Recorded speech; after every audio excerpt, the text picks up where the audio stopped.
Howdy folks, my name is Hunter Boyd, owner of HB's Custom Lures, and welcome back to Tackle Tip Tuesday. This week we're talking about some of my favorite stuff on the planet, and that's early summertime fishing.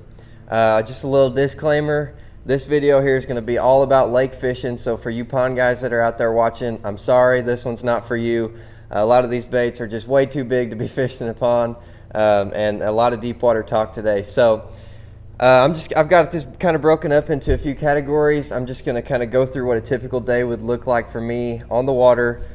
So you get to the lake, I'm usually the first one there. I try to be anyway, well before sunrise, get up there and get on an early bite. So starting off, I'm definitely going to pick up a topwater bait. Usually it's a frog. I really like this frog. It's a 6-cent frog.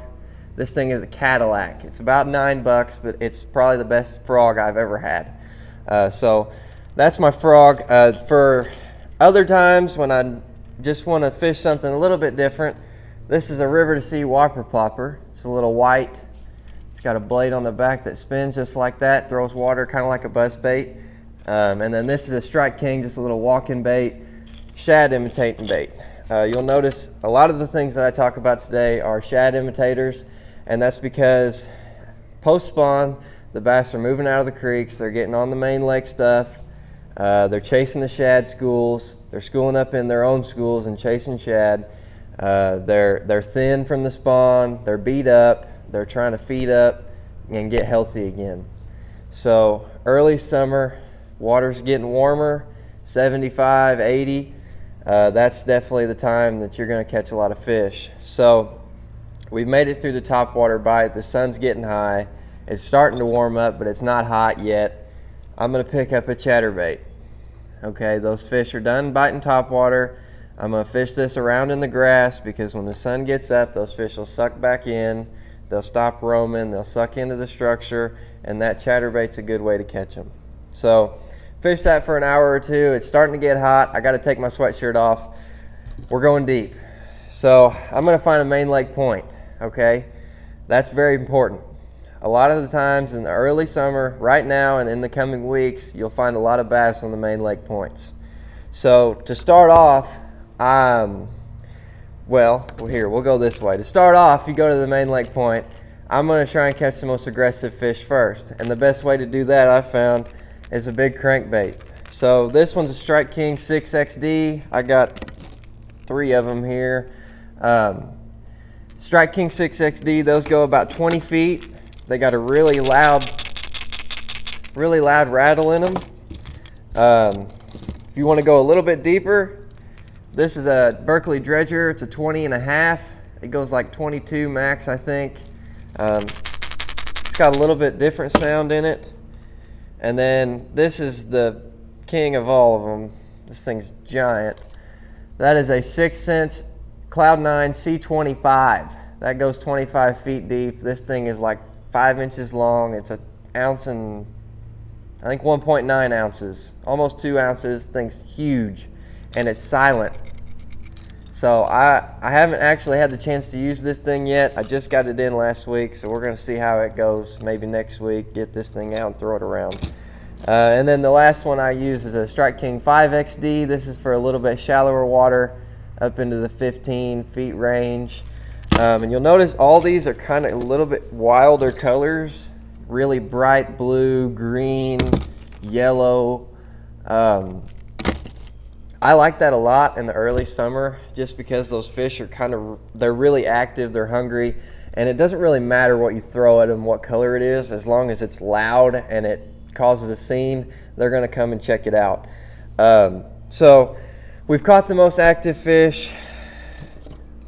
Well, let me back up. The next thing after the big crankbait, if you're trying to catch the active fish, this is a big spoon. This is a Nichols 5-inch flutter spoon.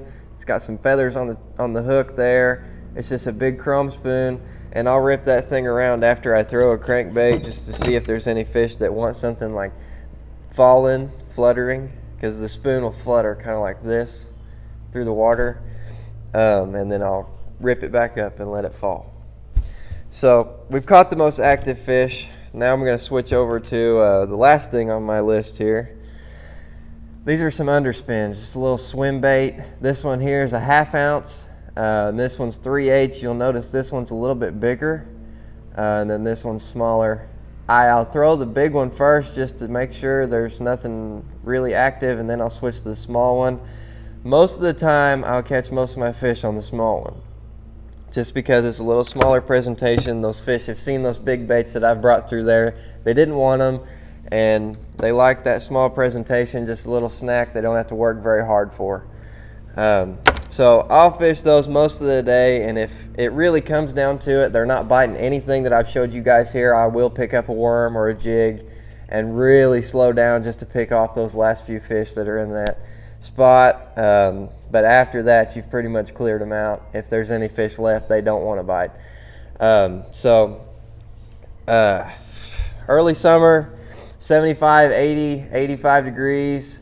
Once it gets past that, you're into the dog days, August, July, August. So when it gets to be those days, I'll switch some of these baits out. I won't really throw the spoon anymore. I'll kind of get rid of the underspin. I'll still be throwing topwater and crankbaits, and I'll trade the spoon out for a big jig or a big 10-inch worm, Carolina rig, something a little bit slower. Brush piles, deep rock piles, something I can just really drag, because those fish are hot. I'm hot. I don't want to move very much, and they don't either. So they really like that slow presentation later on in the year, and I'll have a video about all that junk in a couple of months whenever it gets to be that time. But right now, this morning, the water was 73. We've had a little bit of a cold snap. You'll notice I've got a sweatshirt on. Water was 73. The fish, they're starting to go deep. They're not quite there yet. The ones that are deep don't want to bite. They're still kind of in that post-spawn lull. But I got a feeling in a week or two that'll be a different story. You'll be catching a lot more fish out deep. I'm a deep fisherman. That's just what I've always liked to do. I hate beating the bank. I absolutely hate it. I do it in the springtime just because that's what you got to do. But summertime, you'll find me on a brush pile or a main leg point throwing a big crankbait or something somewhere. You won't catch me up shallow. As soon as the sun gets up, I'll be out deep somewhere. But that's just me. Everybody's different.